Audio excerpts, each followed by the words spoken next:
There are a lot of people within my community who are transgender and who are in need of support. And I would also go ahead and add on to this. There are a lot of folks in my community who are also immigrants who are dealing with some real issues that don't revolve around like going to a bookstore and having a fun time or going to a dance party, having a fun time. Like this space is a container for them and their like joy, because I think that's important right now as well. And so Sapphic Social will continue being a space for trans, immigrant, queer people to hang out and to know that they are like kept and safe. And I think that is kind of the purpose of this space continually, is to provide that when state systems fail to recognize people, when the state apparatus continues to try to make people feel like they're not seen, that they're not here, is that we're continue to show up and let people know that we're here for you. So yeah, that's my 2 cents on it. Let's fucking go. Yeah. Scared rabbit, they've got you boxed in. Old habit, you draw the curtain. Lonely only if they ever leave. Hello, my name is Michael Zarick, and this is Third Space Indy. In 1989, a man named Ray Oldenburg wrote a book called The Great Good Place.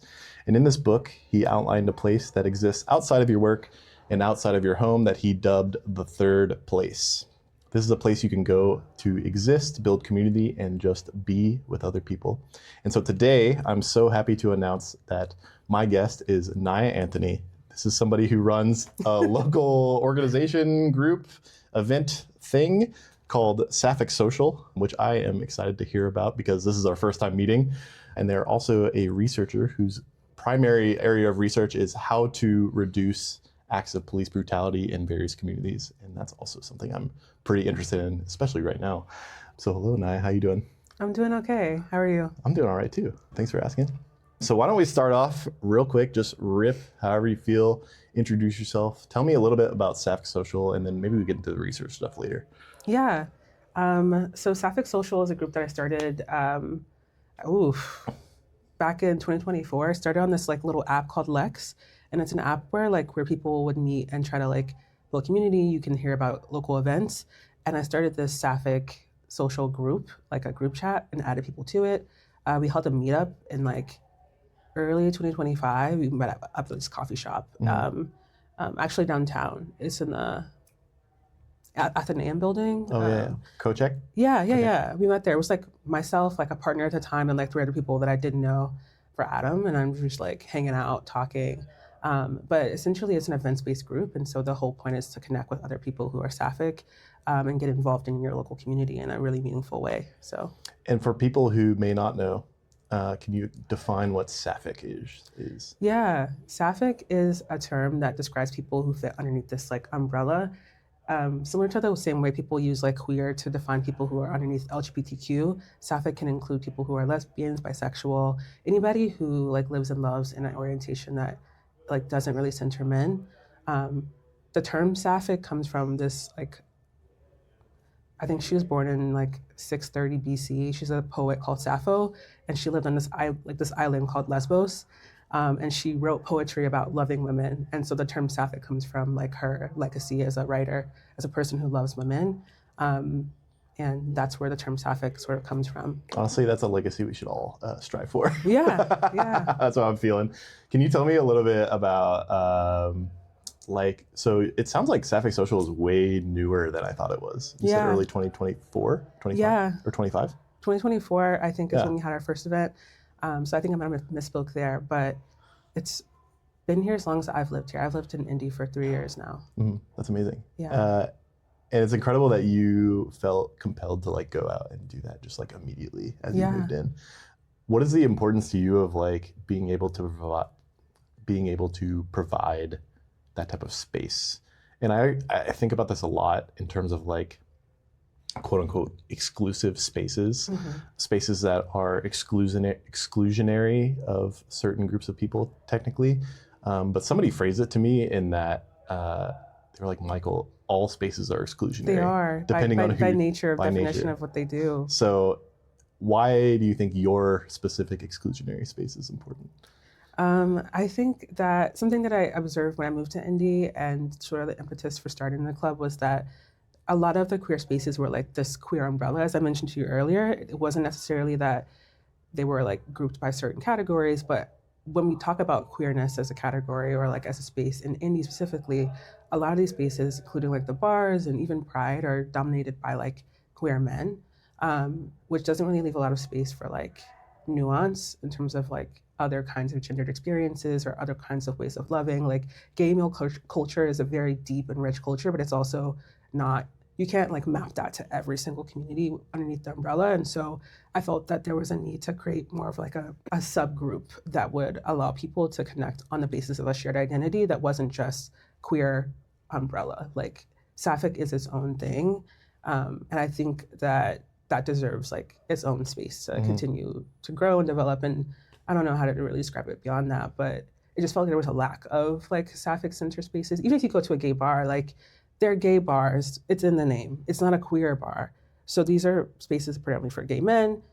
So if you are a lesbian entering that space, sometimes the assumption is maybe that you're straight or like you're not the target clientele, and you have to really be considerate of the fact that like maybe you aren't the target clientele. Maybe there are other avenues for you to connect. And so that was kind of my like catalyst for starting. Yeah, that's really interesting. So like how many events are you running a year? A year. I don't think I've sat down and do the math. This So it's time more last than you year, can count, yeah, that's for this sure. time last year, I was doing like 5 events per month. Oh my God. So like 60 on average since we started, but I've started to slow down a little bit. There are things that I put on, and there are things that people, like I specifically organize, and there are things that people who are within the apparatus of Sapphic Social like do independently, like game night meetups or craft nights, or people even do like virtual, like hop on and like we'll game together and stuff like that. So there are a lot of informal like ways people hang out as well. Okay, so you've almost made a sort of what's the word for like terrarium? Is that A container? a container, like small environment that's like self-sustaining in its own way. Kind of. I feel like we are actually transitioning a little bit as an organization because I started it by myself, and it was a lot of pressure, I think, to continue producing programming. Again, like a lot of our events are free or like low cost. So when we're thinking about like, how do you do that sustainably as an individual? Like it's hard to do 5 events per month on top of having a full-time job.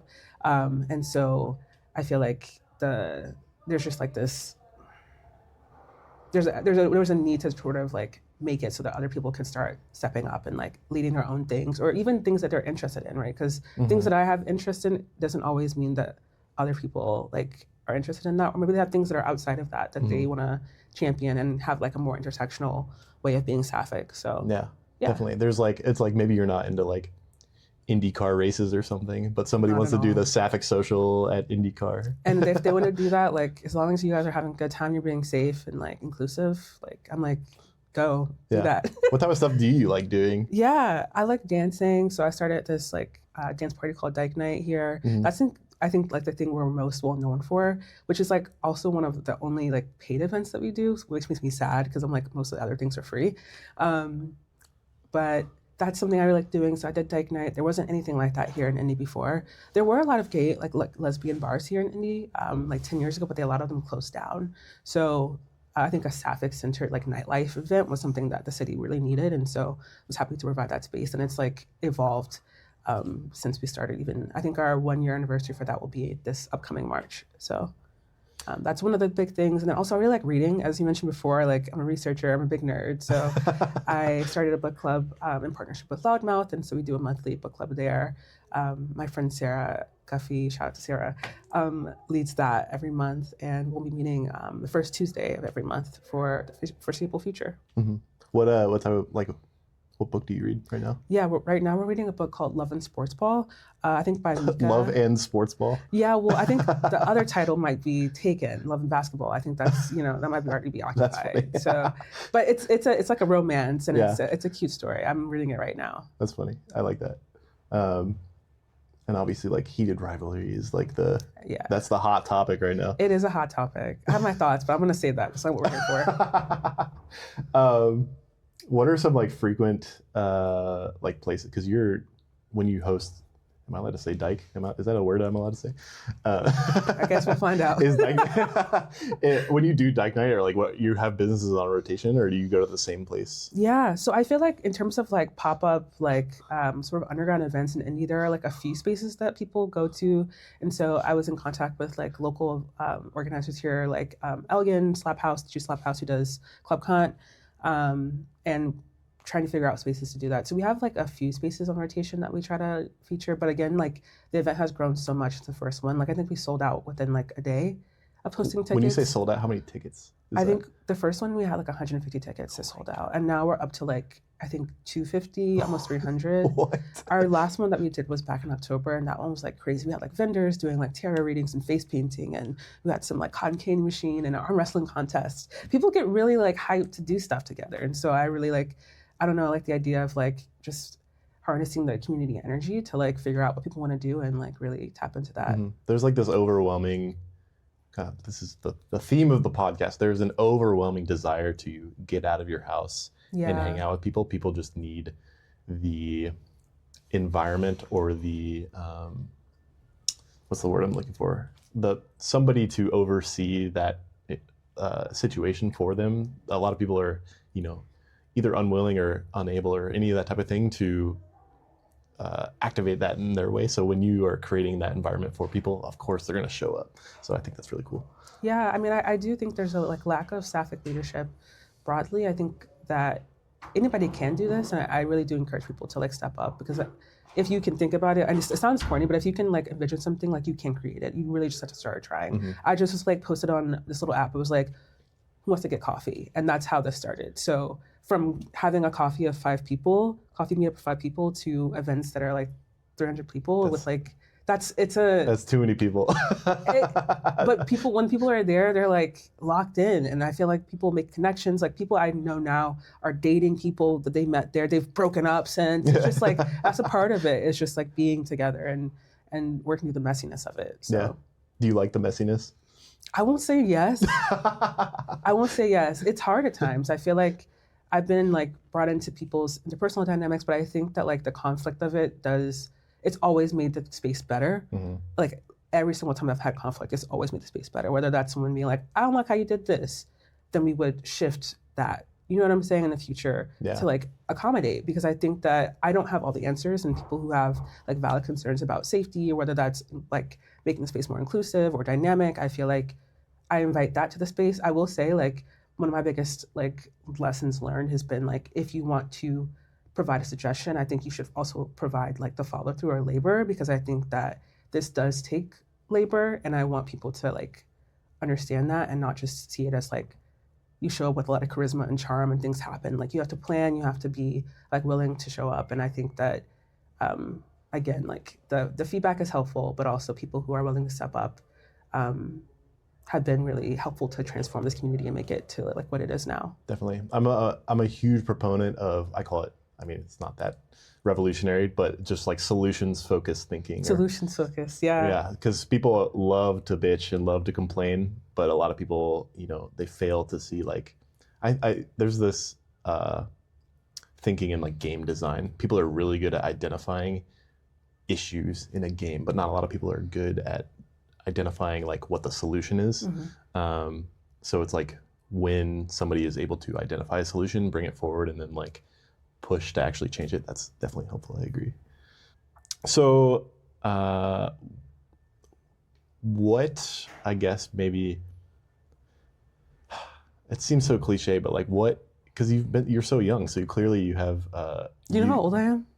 Oh, I mean you as Sapphic Social, as the organization. I was like, I don't know how old are you? I'm only 27. Okay. Yeah. Well, then you are young. I'm old.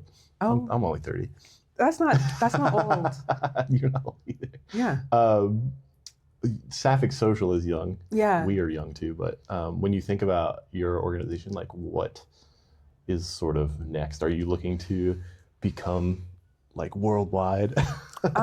That's such a funny question. There are actually like, if you just like look up on Instagram, there's like Sapphic centered groups in every city, and I've actually been in contact with a lot of them. There's one in Madison, there's some in Chicago, there's some in Cincinnati, Ohio. I even have contacts down in like Orlando, Florida, who are doing events that are like similar in style. So I don't think Sapphic Social takes over the world. I think that there are already Saphics in other cities doing this great work. But I do think here in Indy, I mentioned kind of this like earlier, moving from this model of like hierarchy where I am at the top of the triangle to having it be more of a spoke model.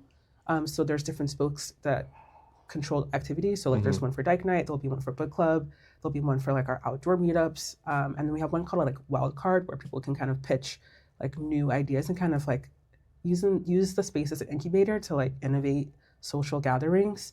I'm really excited about that part because I really like, as a scientist, I love like getting in the lab and picking some stuff up. But yeah, that's the new model we're moving towards, where every spoke has its own like lead. And so it'll be less about like what Nya wants to do, as I mentioned before, and like getting my approval, and more about like getting community feedback and then having a person who's already designated to execute that. Almost like a co-op in a way. Kind of, yeah. Because I think cool. that, you know, that makes it more dynamic again and makes it like a little bit more inclusive in terms of like the strategy for thinking about how we create better events. Definitely. And sorry. No, go ahead. In this current moment, like we're in, where like I literally just posted about this on Instagram, where the state is like identifying that they want to have two genders, whatever. Like when there is direct duress, like how are you? Maybe coping is the word, but like, are you looking to head that face on? Are you doing any sort of thinking or I mean, if you want to share certain feelings or whatever? Yeah, I think there are a lot of people within my community who are transgender and who are like in need of support. And I would also go ahead and add on to this. There are a lot of folks in my community who are also immigrants, who are dealing with some real issues that don't revolve around like going to a bookstore and having a fun time, or going to a dance party, having a fun time. Like this space is a container for them and their like joy, because I think that's important right now as well. And so Sapphic Social will continue being a space for trans, immigrant, queer people to hang out and to know that they are like kept and safe. And I think that is kind of the purpose of this space continually, is to provide that when state systems fail to recognize people, when you know, the state apparatus continues to try to make people feel like they're not seen, that they're not here, is that we're continue to show up and let people know that we're here for you. So that's my 2 cents on it. Let's fucking go. Yeah. I mean, know. That's just how it has to be. It does. And I know as I mentioned before, I'm kind of a private person about my personal life, but I do think that there are ways people move like beyond recognition that support communities, and we have to be mindful that there's always other things going on to help. So maybe it's not like on blast on Instagram, but I feel like just the networks we create within the platforms we use to message and things like that have already started to take shape. Yeah, and like it's okay that Sapphic Social may be just focused on the fun side, but like you said, you know, if you're assuming relationships are coming out of it, but there's also organizing that's coming out of it. Yeah, I mean, it isn't just fun too. I feel like one of our spokes that we created and established recently was one about like political action. And so that's sort of getting its feet under it right now, but it's responsive to this moment where people are actually having like physical needs that they need to be addressed. And so like my job as a community organizer is to make sure that space like can grow and develop and continue like getting people resources they need. And there's also like a huge nexus of, I think, queer and trans serving organizations here in Indianapolis are already doing great work. So I don't have to reinvent the wheel, right? I can be a connector of services to other existing places like Lesbian Center, doing a lot of great work, Step Up, doing a lot of great work. There are a lot of people already doing this work that I don't have to like redo, you know? So I think that's definitely a common theme in Indianapolis, is there's a lot of people doing the work and a lot of people trying to reinvent it. So I appreciate you saying that. Yeah, I think it's important to do your research to know like what the market gap is before you start trying to pour money into stuff. So why don't we pivot just a little bit? Yeah. I mean, we're already kind of there, but can you tell me a little bit about your research, like what you're thinking about right now, or like what does a researcher do in their day? I really don't know. Yeah, in my day to day, it really depends on the project that I'm working on. So that could be anywhere from something like doing interviews with people, trying to get in their lived experience, or conducting a survey of some kind. It could be like writing a paper. It could be designing a new project and trying to apply for funding. It really just varies. And I think the social policy space is really creative in the sense that it's tackling issues of like our present moment. And so I feel very privileged to be able to like work in this kind of field. Yeah. Am I allowed to say where you went to school? Yeah. Okay. Shout out to Nya. Nya went to SPIA at IUB. Yeah. Which is currently facing its own issues. Just nods. It is. But that's also, where my wife and I met and went, so close to our heart. And my mother-in-law also attended SPIA. Shout out to her. Shout out to Tina.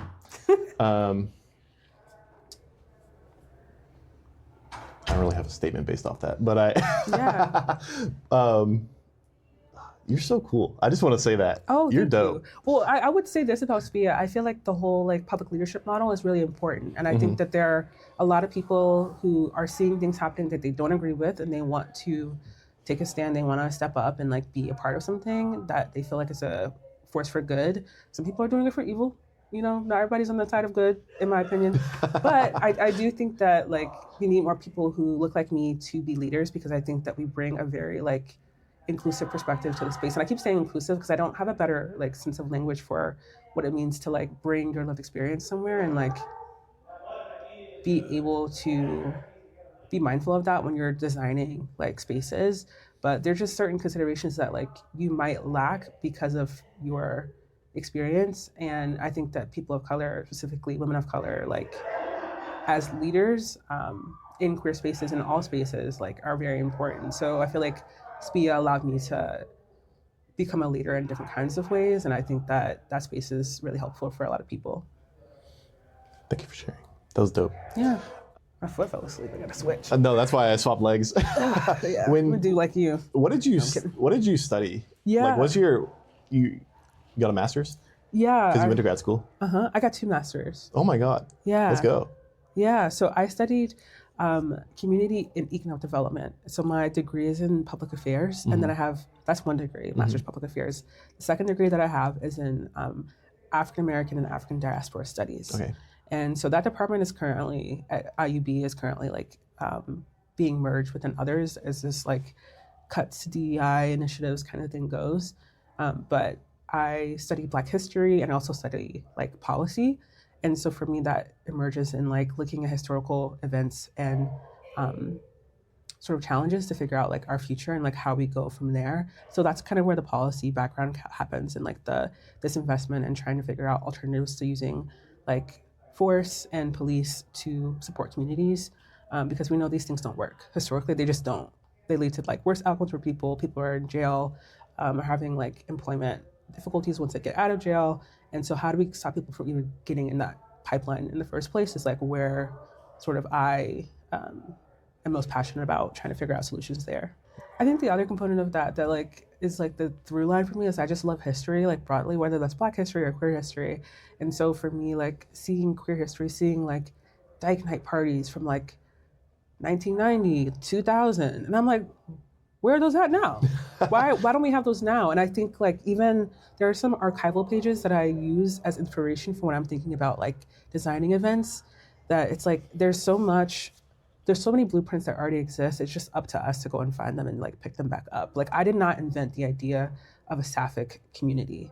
I did not invent that. Do you think that is that's a really interesting point that you brought up. Do you think that's a sort of, do you think that is similar to the reason that a lot of people don't get together with people? Like, so I feel like social get-togethers in general are lesser now than they used to be. Or do you think that there is sort of this question of like, oh, people are in general more accepting of queer folks, that is also lessened? I don't have a good answer for that because I'm not from Indiana originally. I don't really have like the local context, there are groups here who do focus on like queer history in Indy. There's a group called Queer Circle City, or it's not a group, this is an individual who runs this, and they like collect archives, newspapers, and stories of people who lived here and like ran bars or other kinds of queer community spaces. But I feel like the lesbian history is something that I think they're still like working through, trying to find and like archive more of that work. But I don't know, I think that there's an appetite for, I think there was like, people call it like woke 2.0 that we're in now. Yeah, woke 2.0. But like we're having the bounce back. But like the OG one, I think that was like the 2016 time period. I think that was like, everybody's like chill with being gay and like that kind of stuff. And now I think we're seeing a little bit of like a reversal in that people are like, actually, I'm not chill with people being gay. And like, not me, Lord, don't. Clipped. No, please. So I think that there is like, people are more defensive over their identity right now. They're trying to make sure that they're like not being erased. And I think that is just the moment we're living in. I feel like even like earlier you were like, can I say dyke? Like some people don't really like that word. Like you talk to elders, they don't like the term queer. They don't use that. They don't use dyke because those are things that were used as derogatory. So like generationally, I think there's always like a new challenge for queer people. But in today, I think like queer people are the most liberated they've ever been, given even all the stuff that we're seeing right now. So that's important, I think, like to remember the historical context as well as like the freedoms that we're able to have. Like I can have a partner and show up to family gatherings and not be dismissed immediately. Like that's a privilege. It's also the bare minimum, but like 20 years ago, that wasn't necessarily the case. So yeah. You say you love history and like, do you like specific stories in history? I like all history. I feel like history is. Well, the reason I ask specifically is there like a specific, people like history buffs of like certain kinds of things. I don't care specifically what you talk about. I was like, is there a specific story or like fun fact or any of that type of thing that you're thinking of that's like you're thinking about right now that's like pops out you want to talk about? I can't think of it off the top of my head, like a fun fact. No, I can't think of one. That's okay. I don't think of history as like fun fact based though. I feel like that to me is reductive, but that's like a different conversation. Like some of this stuff isn't fun, but it's Absolutely still deeply not. interesting, you know? That's how, so my wife works for the news, like I mentioned earlier. And that's how she feels sort of in this current moment is like, yeah, the news blows, but she's also like a reporter. Yeah. And you're living through one of probably the most interesting times in history. Yeah. So it's like deeply interesting. I do think about that, like something as I'm like transitioning out of like this leadership model that I created a few years ago, like in 10 years and 20 years, like, will there be evidence of what the work was, like, of what we were doing here? And I do hope that there is, and I do hope that is captured somewhere, but, like, that isn't, people who are living this current moment are not always thinking about, like, how this will be captured. But maybe we should a little bit more, because that's kind of scary. It is kind of scary. You know, like... Or, like, what's the outcome? Yeah. What's the history book say? I don't know. I have some questions. Okay. I appreciate the written aspect, though. I also write stuff down by hand. I find it's like easier to keep my thoughts organized that way. Yeah, I just have a sponsor, and I have like a little blurb I say, but I'll just wing it. You can also like put it on top like later. I'm way less serious than that. Oh. But anyways, we're gonna move into what I call the canned questions. Oh. There's only two I'm of scared. them. That's okay. Well, I guess there's three. But before then, Third Space Indy is sponsored by cityrising.org. My good friend Mark Latta has decided to sponsor the podcast. City Rising is a social impact studio that strives to improve the built environment by contacting people who are leaders and community builders within certain communities. So if you're interested in improving your built environment, improving your community that you live within, reach out to me or reach out to Mark Latta at cityrising.org, and we'll hook you up. Easy. But the question I have is, so I mentioned third space. Have you heard the term third space before today? I have, Okay. yeah. So What is a third space to you?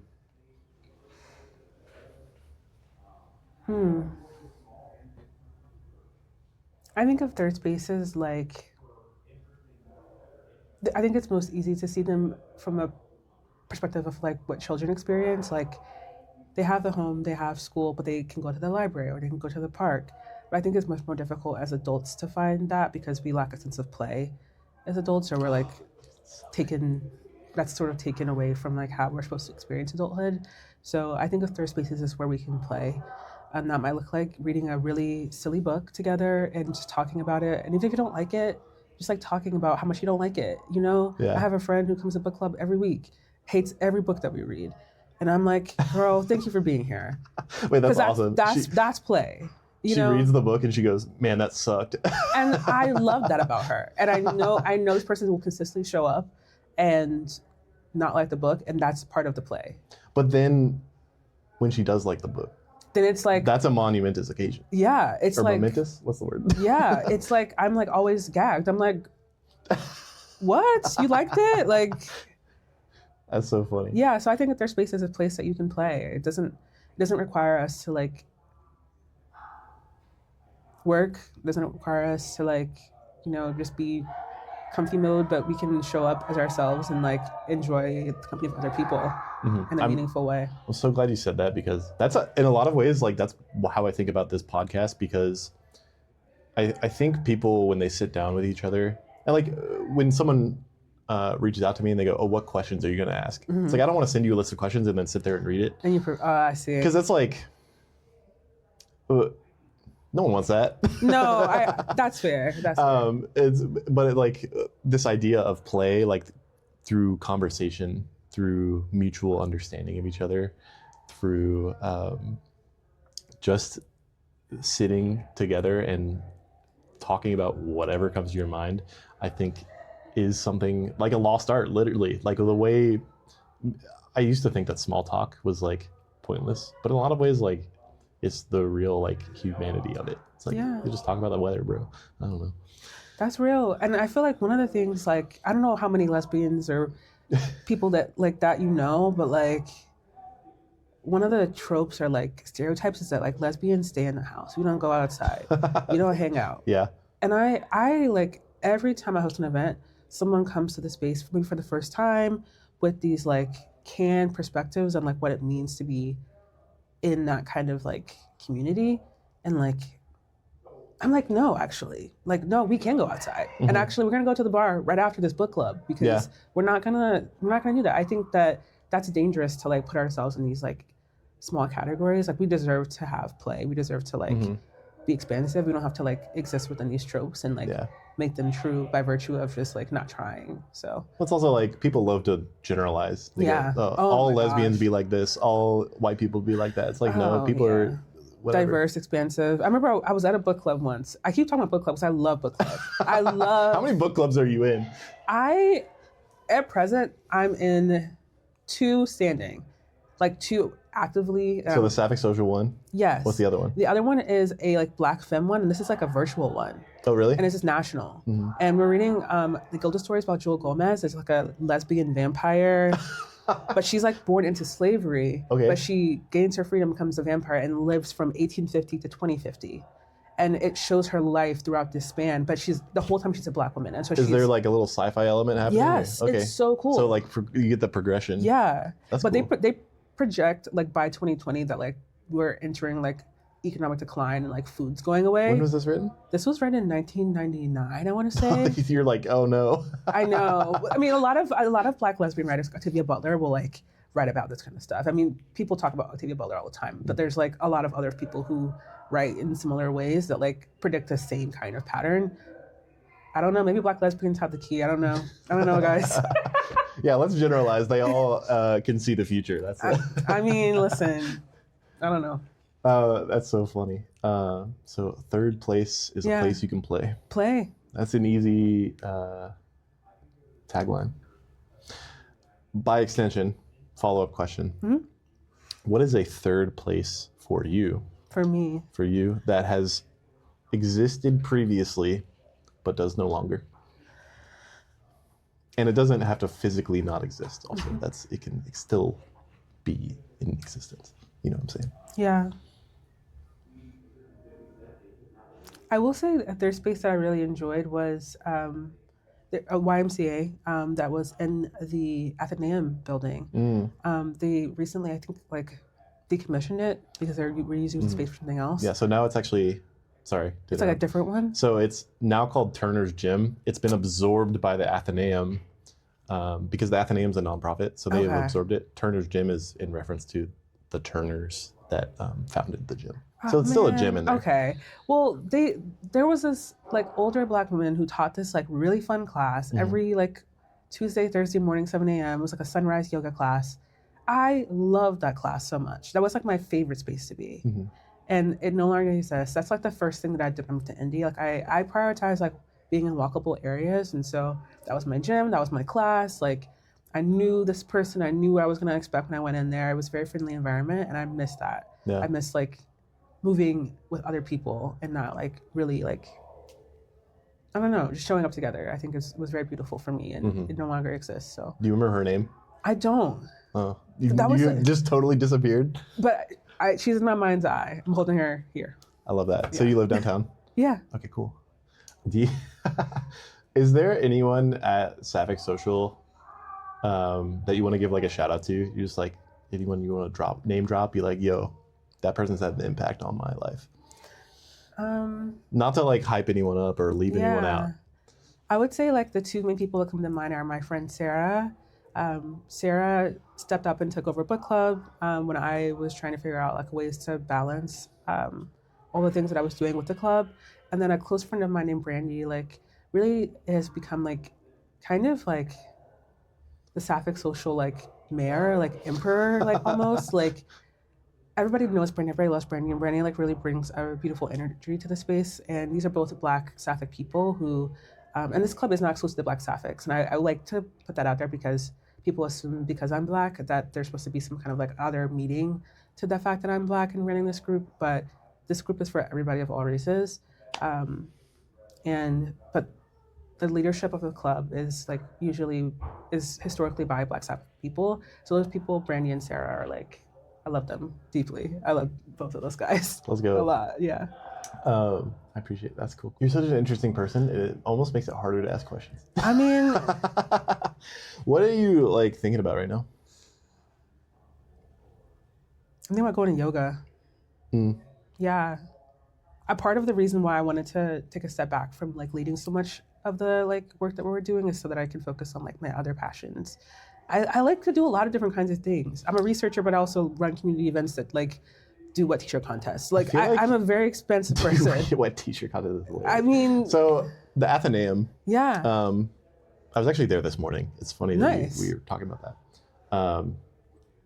So the Athenaeum historically is a German building. I'm not going to give the full context. I'm not able to do that. But they have a thing that they live by, which is to live with a healthy mind and a healthy body. And I feel like you embody that. And it's funny that you used to go to the YMCA that was there, because that's that side of the building, which is the YMCA side, or now the Turner Gym side, embodies that sort of like healthy body. And then you are also a researcher on the other side. So having this healthy mind, healthy conscious about the world, sort of like has that interplay of like you're embodying the Athenaeum, and as like the first community space that you went to. It's so funny that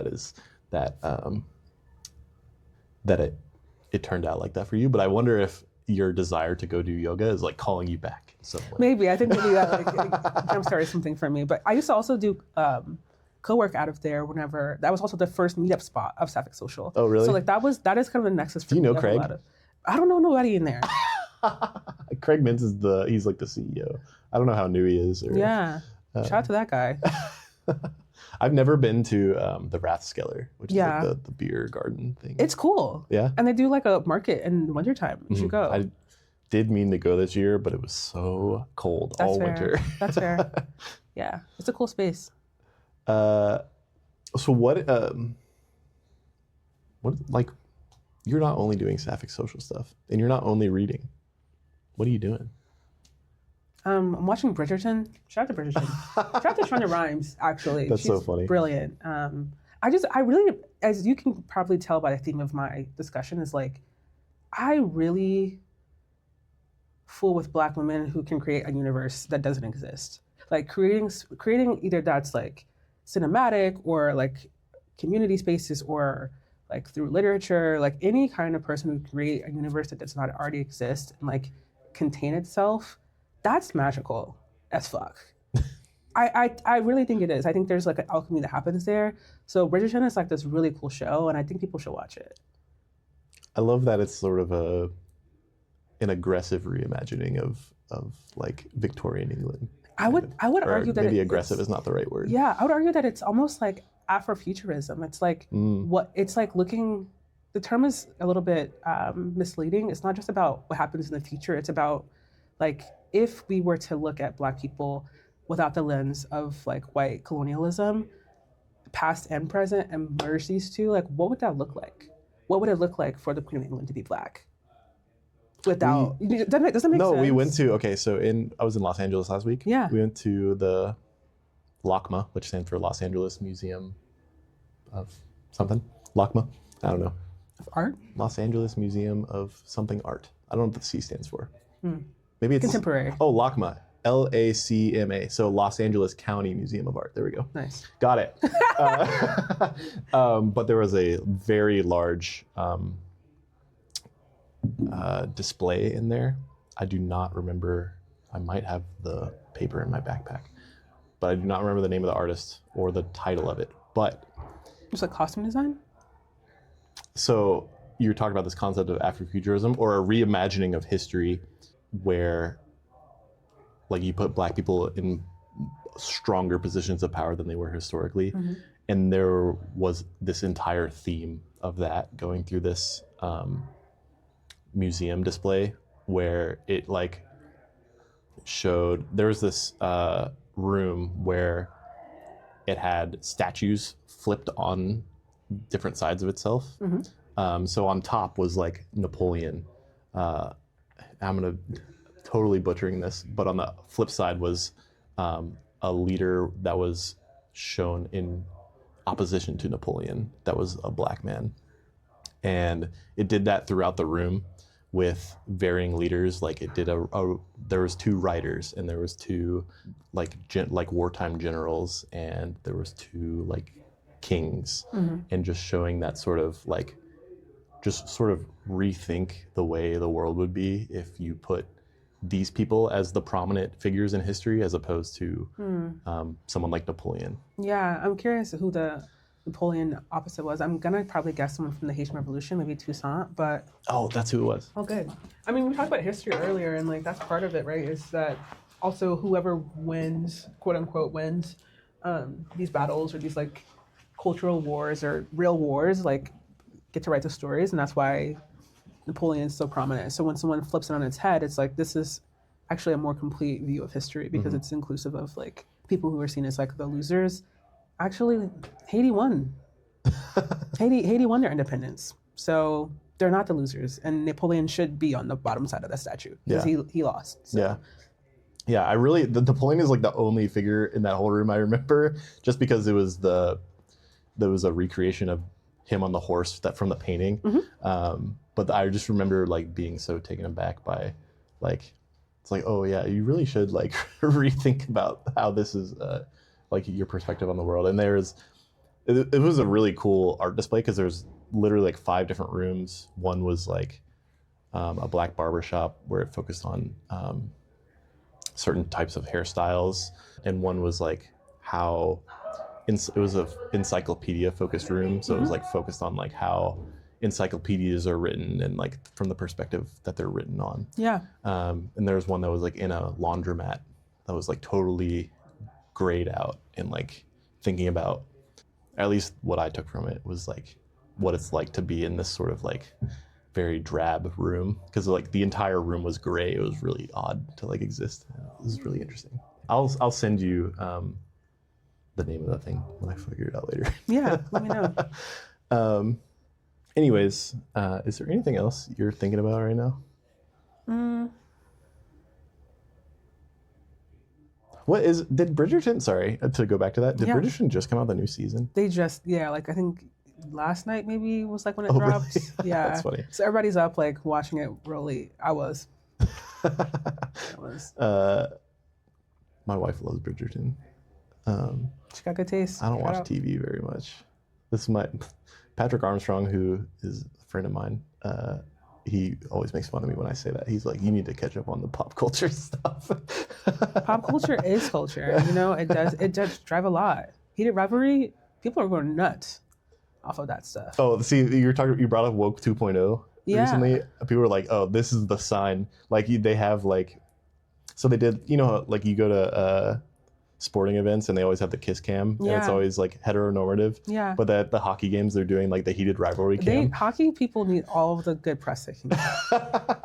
So they're up. Shout out, you know, NHL. They're having a moment. Let's go. Anyways, so every episode I ask a question from the previous guest. So the previous guest of this episode, her name is Savannah Jacob. She's a local ceramicist. She asks, what is your favorite way to experience art here in Indianapolis? In whatever way that means to you. Yeah. I really like spoken word. I'm not like a poet or a writer, like in that sense, in the creative sense, but I like when people can like capture a moment in their life and retell that to people. I think like the practice of sharing like in that kind of space, people are showing up, they're committed to like listening and to being a villager in that space is like very appealing to me for some reason. There are a few really cool like spoken word workshops around the city that like really I think do a good job of inviting like great speakers and folks, and also you can just like sign up if the spirit moves you. You can like pop up and say something, and I think that's also pretty cool. Yeah. To have a space like that. So I like listening to people speak. Are there specific ones you frequent? There's one called That Piece Open Mic that I really like. I haven't been to the one this year, but I'm looking forward to the rest of them they have going. I think it's like a monthly thing.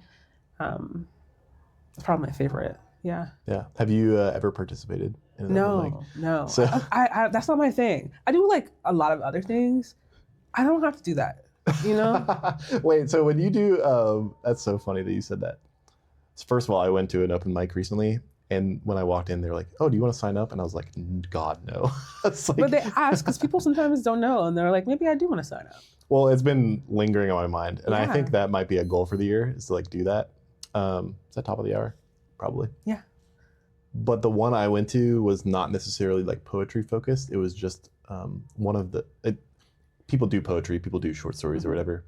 But one of them was like conversation, and the woman who runs it, she was like, "Michael, I wish you would come up and like do like a mini podcast." What or an something." interesting concept. Yeah. Yeah, like a live discussion with people. Yeah, but she was like, "You have to fit it in the 5 minutes," and I was like, "That's a challenge." Yeah. So that was something to think on. But what I was gonna ask is, when you are at Sapphic Social, are you challenging yourself in that way? Are you stepping up in front of the crowd and like putting on a show in a way? Ooh. That's something that I definitely struggle with. As you mentioned, like you talked to other people about Sapphic Social, but they didn't know me. Mm-hmm. And that's like something that I don't know how I feel about that. Like on the other one hand, it's not really about me, like at all. Mhm. It's about like the activities that we're doing. On the other hand, I think the people who do show up and who are a part of this community do know me. And so it's like I would much rather people know me by meeting me and engaging with me than like knowing about me from something else. So a part of that is also like I do have to be on the mic. I do have to like say hello and do those kinds of things. And so that's something that I'm looking forward to like continuing to do more in this upcoming year. Mm-hmm. There's like I think about this a lot in the context of the podcast. I always really want to focus on the guest. I really want to focus on you in this moment. But through time, I've realized that people are really interested in who's running it. They are. People are nosy. People are nosy, but they also like it. Yeah, And yeah, they yeah. want to thank you or compliment you and stuff like that. So I would say to you and to myself is like, give yourself props and like hype yourself up and maybe put yourself out there a little more, because it's like I'm on the podcast, Anna. I'm here. Yes. I'm trying. Shoot. Well, that's but like put your name out there, because people just want to, like, maybe not on the social media, but like on your personal profile, be like runner. Maybe you do. I don't know. But like runner of Sapphic Social, or founder, or whatever word you want to use. But here's the thing, though. I am trying to encourage people to come to things in person. So if you see me in person, say hello. Other than that, we'll see. We'll see. Yeah. Are there any like non-Sapphic Social events that you like to attend? I'm trying to. Other than book club? Yeah. Book club, I think the spoken word is one. There's also another org here called Black Queer Indie that I'm a part of. Black what? Queer. Queer I've heard of that. Yeah. It's run by like a friend of mine named Deanna, and that space is like a second home for me, because I don't have to be a leader there. I can just be like a villager. And that's something I'm trying to do more of this year, instead of just being a leader, is to be a villager, like better at that. Mm-hmm. So I think one of my resolutions this year was to like go to more things that I'm not running. So we'll see what else I add to the agenda. That's good. Yeah. Because then I talked about this with a recent guest, but like going to things that you're not actively, even if your thing is like social, like a Sapphic Social, you're still there as an employee, quote unquote. Yeah. And that can be like stressful. Yeah. So going to someone else's place allows you to just sort of be a true third space for yourself. Yeah. In a lot of ways. I'm also thankful that you recently moved here to Indianapolis. Recently-ish, 3-4 years? Yeah, I've been here for 3-4 years now. Why are you still here? I ask myself that question every day. No, I'm kidding. I think like I feel a deep sense of being responsible to like the community that I've built, and so that's something I'm like trying to wrestle with. So I consider like what else is for me in the world. But I think I feel like I've built a community here, and that's part of the reason that it's like made me feel comfortable to stay or feel good to stay. I originally moved here to be with a partner, and that's a very lesbian thing to do. I will say, and that person and I are together, which is fine. That's how life works sometimes. But I feel like the community that I built here has like been a really strong anchor. And even if I don't stay in Indy forever, like this will be like a big part of my life moving forward. So yeah, I've heard that a lot. Is like like if I went to a different city, I can't run Third Space Indy. Yeah. So that's in a lot of ways like I enjoy doing this. So it's sort of like a ball and chain in a certain way, but I still enjoy doing it in the same way you probably still enjoy doing Sapphic Social stuff. That's an interesting perspective. I appreciate you sharing. I don't have any other questions. Is there anything else that you're interested in bringing up or talking about or thinking on, feeling in your heart and beyond? Yeah, I would say to maybe like to address your like listeners, just to say like, if you are Sapphic and you find yourself in need of community, like this is always a space for you to show up, and we're waiting for you. So, yeah. I love that phrasing. Well, like you always want them to be there. One last question, and it's obviously hinted at. What question would you like to ask the next Third Space Indy guest?